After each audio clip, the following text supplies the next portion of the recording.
Günaydın değerli konuklarımız, kıymetli katılımcılar. Efendim hepiniz hoş geldiniz. Good morning, dear participants, distinguished guests. We would like to welcome you all to the second day of 5th edition of Istanbul Fintech Week. My name is Berrak Ateşen. I will be your master of ceremony today. I would like to wish you all a successful and a fruitful event. Yesterday, we hosted a number of panels, presentations, keynotes, roundtables, and startup pitches. Today, we are looking into another full day of sessions. There are three main events today: Digital Finance Summit, Women in Fintech Summit, and Fintech in Business Summit. This room is in the main stage, and it will have day-long panels today. Hall 6 and Hall 5 are our breakout room, and the sessions will start there after the lunch at 1:30 p.m. Outside at Kakun, you will get to hear country presentations from Latvia, Lithuania, Ukraine, and Kazakhstan. Companies will pitch their solutions, and startups will have a stage also. Also, four roundtable discussions will take place at the speakers' lounge downstairs. The day is full. We have stands outside at the exhibition area, as you would see. High-level speakers and many participants from 20 countries are here to present and interact with you. Please make the best of it by meeting new people and pitch your idea if you have any. Please note also that the sessions today in this room are held partly in Turkish and English. You can obtain a headset if you need translation in Turkish. Lastly, at the end of the day, there will be prizes delivered to the participants worth $2,000 in Bitcoin. Anyone in the audience can win. You can check the details with our event crew.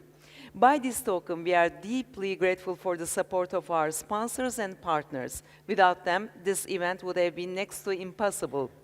Big also thanks go to our valued speakers and to you, our distinguished guests. Let us now proceed with the program. We start with a fireside chat hosting Erkan Kork from Bank Positive. Demet Zübeyroğlu of Fintech will ask the questions on creating a digital journey for banks. I would like to invite them to the stage. Sayın Kork ve Sayın Zübeyroğlu, lütfen buyurunuz efendim. Please note that. Thank you very much. With applauses. And also, please note that the following sessions will be held in Turkish. I would like to welcome you all. Teşekkürler. Hoş geldiniz efendim. Buyurunuz. Welcome, everyone. Well, it seems that I've been taken to the stage a lot these days. Good morning, everyone. I would like to welcome each and every one of you.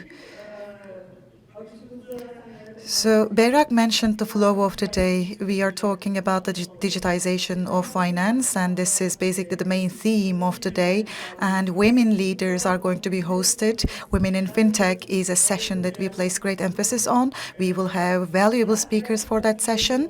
And I really care about having you with us. And I'm not going to take much of your time. I am apologizing for my fast speech.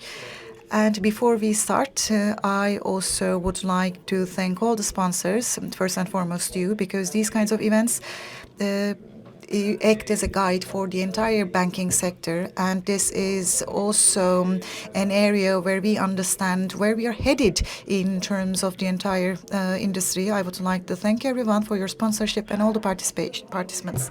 Okay, let's start with our topic then. I'm going to ask a general evaluation. I want you to have a look at history, and I will ask you to have a look at the coming 10 years, because on the side of payments and on the side of banking, you have a role to play. How would you like to evaluate the past decade of digitization in banking? Turkey has made a very, very quick start in this area. And regulations and authorities will not really suffice, because we need all players coming into the player. When the law was enacted, when we compare it with Europe, we have great gaps.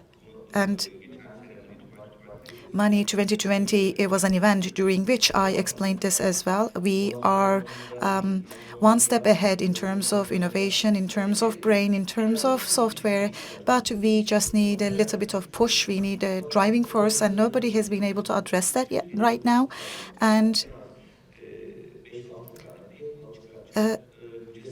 Turkey has the power to generate at least 5 or 6 PayPal equivalent companies, but I believe that this has not been distributed all across the board in the industry, and we can compete in the world, and we have great focal areas. As for digitization, onboarding, know your customer, are the areas where we're quite advanced. When you want to open an account in Europe at a simple bank, you very well know that you have to wait for at least 10 days. A simple prepaid cards will even cost you 10 days, but you can go to any bank in Turkey to have your card issued in minutes.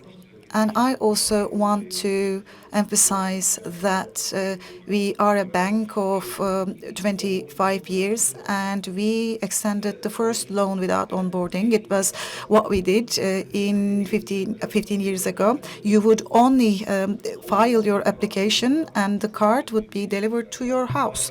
And great developments have been attained, and some countries in Europe and in some developed economies, when we look at the procedures there, we are very much advanced compared to them. We're in a very good position here.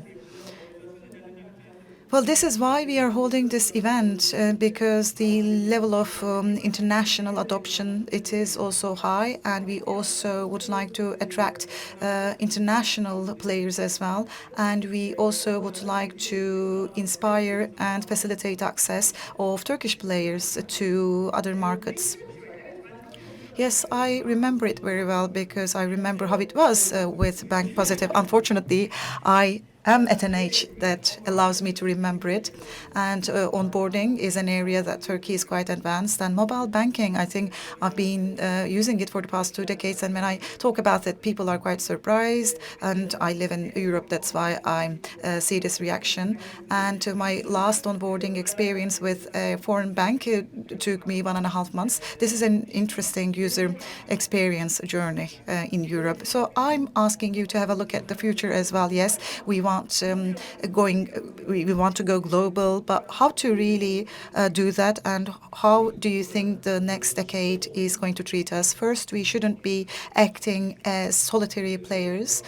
Imagine the parts of an orchestra, and we need to be acting in harmony with one another. Yes, Fintech is only one part of the orchestra, but these kinds of events must rise in number.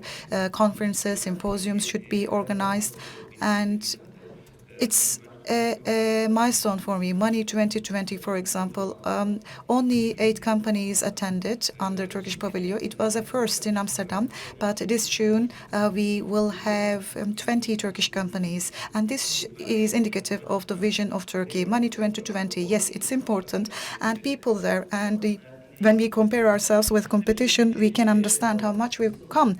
Yes, software and AI will define the future for us, and without AI we can't be successful in payment systems and in banking, so we can't attain anything without AI. But blockchain should also be added to the equation. It should be factored in as well, and I believe that regulations will allow us to do that as well, especially CBRT will be focusing on digitization more and more, and it's been an important step taken on their side, and companies placing importance on AI will be carrying the flag and torch of success for all of us.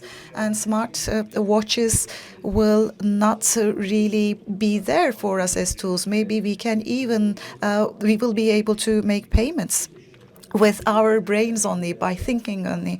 So how far banking has come and how far finance has come is important for us. And embedded systems we're using, so without you even noticing it, banking products are being utilized. Apologies, I forgot to turn off the sound of my the phone. When you go to an Apple store or when you go to other online stores, banking payment systems are everywhere. You can see their pervading presence as well, and this goes for finance as well, and this is everywhere.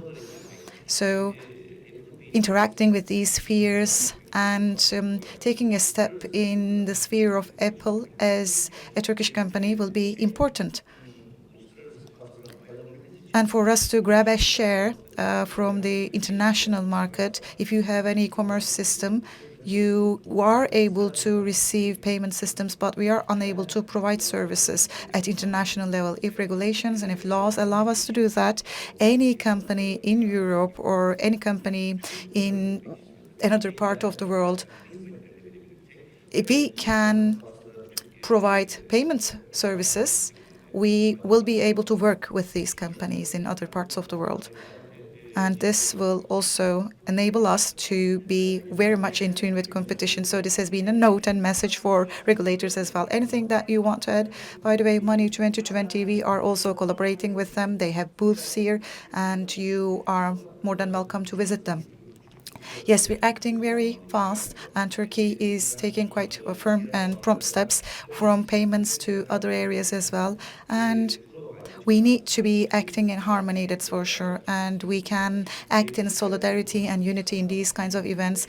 Our personal egos shouldn't be the leading players. We need to be competing against each other, that's for sure, but when we are around the same table, we need to be acting in tune, and this is the only way that we can grab a share in the international market. This is a national task that we have to undertake. This is basically what we need to do, and we need to compete with our products only. And once we do that, the public interest will be sparked very well. And I believe that we need to act in solidarity and unity. We shouldn't be acting as soloists. We need to be acting in tune with the other players of the orchestra, and this is how we can continue with our services, and we need to work hand in hand when we come around the table.